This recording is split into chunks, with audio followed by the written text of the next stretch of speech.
Good morning, church, and happy Memorial Day weekend.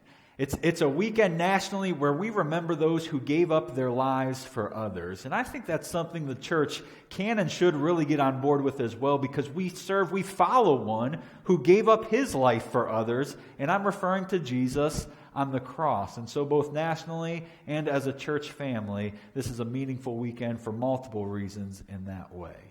We're getting closer and closer as a church family of being able to gather once again in more larger gatherings and settings. And I just want to remind you, if you missed the announcement last week, that we are planning, coming effective that first Sunday in June, of some services, both 9 and 10:30 like we usually meet, but the services will look somewhat differently at 9 and 10:30.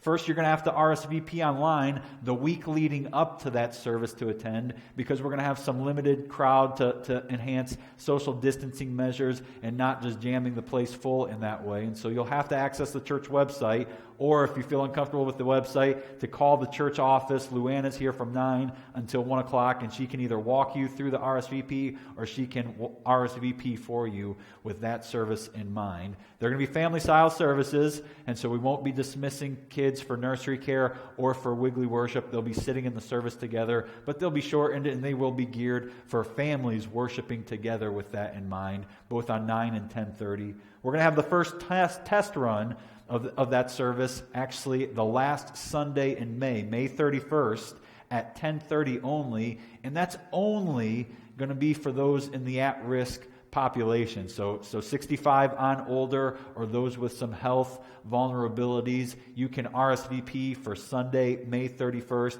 10:30. There's going to be some instructions online about seating arrangements there and sanitizing efforts and all that's had with that. And so I'll reference you to the church website to follow through with that. We're also creating a new service Thursday evenings, and this will be a service limited only to those who are of the at-risk population.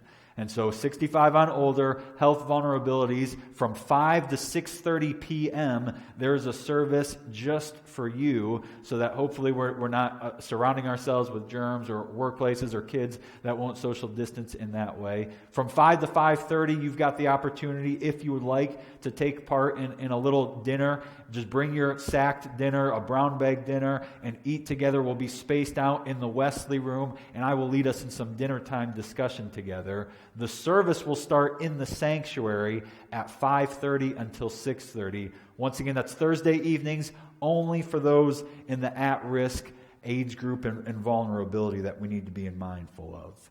With those services in mind in June planning, that'll be every Thursday in June and every Sunday in June, 9 and 10:30. With those services in mind, we're also in need as a church family of about 4 to 5 after each and every service to help with some sanitizing efforts, spraying down and wiping down surfaces in between services and after services with that in mind. And so if you're an individual that would like to serve in some way, shape, or form, I want to invite you to call the church office or email the church office, because we do need some help and some volunteers with that effort in mind. That kind of extends of how we're going to approach, starting in June, of worshiping together in larger gatherings. But I don't think that's the only happening in June. As a matter of fact, I think Mel Miller has come with a hard hat there and is ready to update us and announce some more happenings in June as it relates to the church family. And so I just want to invite Mel to come forward and do just that with us at this time.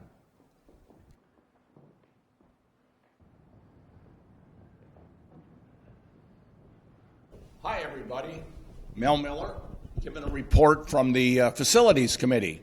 During this virus time, our contractor has actually been able to keep working on the design and getting all the permits we need and some good pricing. So I wanted to tell you that we want to move ahead with Phase 1, which is the restroom project.